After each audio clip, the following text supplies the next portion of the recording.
Halo semua, perkenalkan saya Fianca Eka Manurung dari kelas EMF dengan NIM akhir 545. Pada kesempatan kali ini saya akan membahas tentang konsep dasar koperasi yang telah kita pelajari pada kelas manajemen koperasi sebelumnya. Koperasi berasal dari kata ko yang berarti bersama dan operation yang berarti bekerja. Jadi secara sederhana, koperasi adalah usaha bersama yang dilakukan secara sukarela dan demokratis untuk mencapai tujuan bersama. Menurut Undang-Undang Nomor 25 Tahun 1992, prinsip koperasi meliputi 1. Keanggotaan bersifat sukarela dan terbuka. 2. Pengelolaan dilakukan secara demokratis dengan prinsip satu anggota satu suara. 3. Pembagian sisa hasil usaha atau SHU dilakukan adil sesuai kontribusi anggota. 4. Pemberian balas jasa terbatas terhadap modal. 5. Pendidikan perkoperasian. 6. Kerjasama antar anggota koperasi.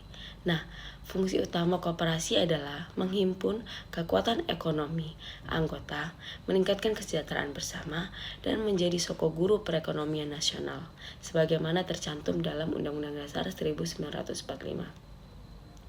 Dan tujuan dari koperasi adalah untuk memajukan kesejahteraan anggota, masyarakat luas, serta berkontribusi pada pembangunan ekonomi nasional.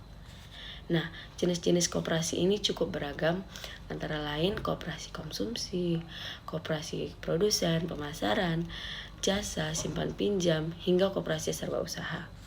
Nah, berdasarkan fungsi jenis usaha ada 5. Yang pertama, koperasi pembelian atau pengadaan atau konsumsi. Yang kedua ada koperasi penjualan atau pemasaran. Yang ketiga ada koperasi produksi. Yang keempat ada koperasi jasa. Dan yang kelima ada single purpose cooperative and multipurpose cooperative.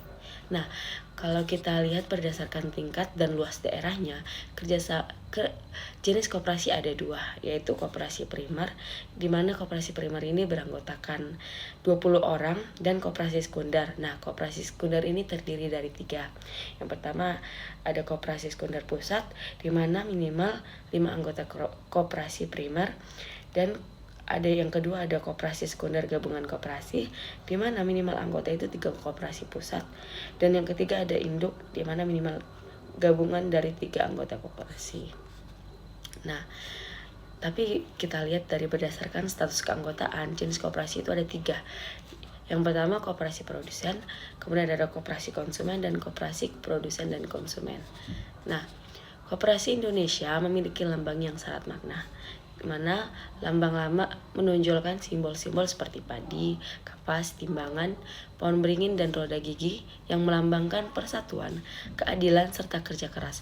Sedangkan lambang baru yang berbentuk bunga melambangkan pertumbuhan, perkembangan, inovasi, serta semangat modernisasi agar koperasi mampu mengikuti perkembangan zaman. Selain koperasi, kita juga perlu memahami tentang gambaran umum UMKM atau usaha mikro, kecil, dan menengah. Nah, UMKM terbagi menjadi beberapa kategori. Yang pertama ada livelihood activities atau usaha untuk bertahan hidup, misalnya seperti pedagang kaki lima atau warung. Yang kedua ada micro enterprise, yaitu usaha mikro yang bersifat pengrajin tapi belum memiliki sifat kewirausahaan.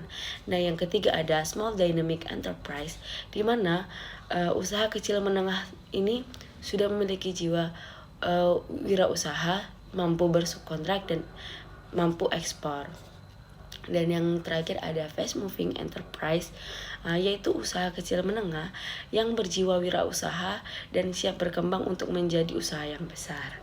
Sekian materi yang dapat saya sampaikan, terima kasih.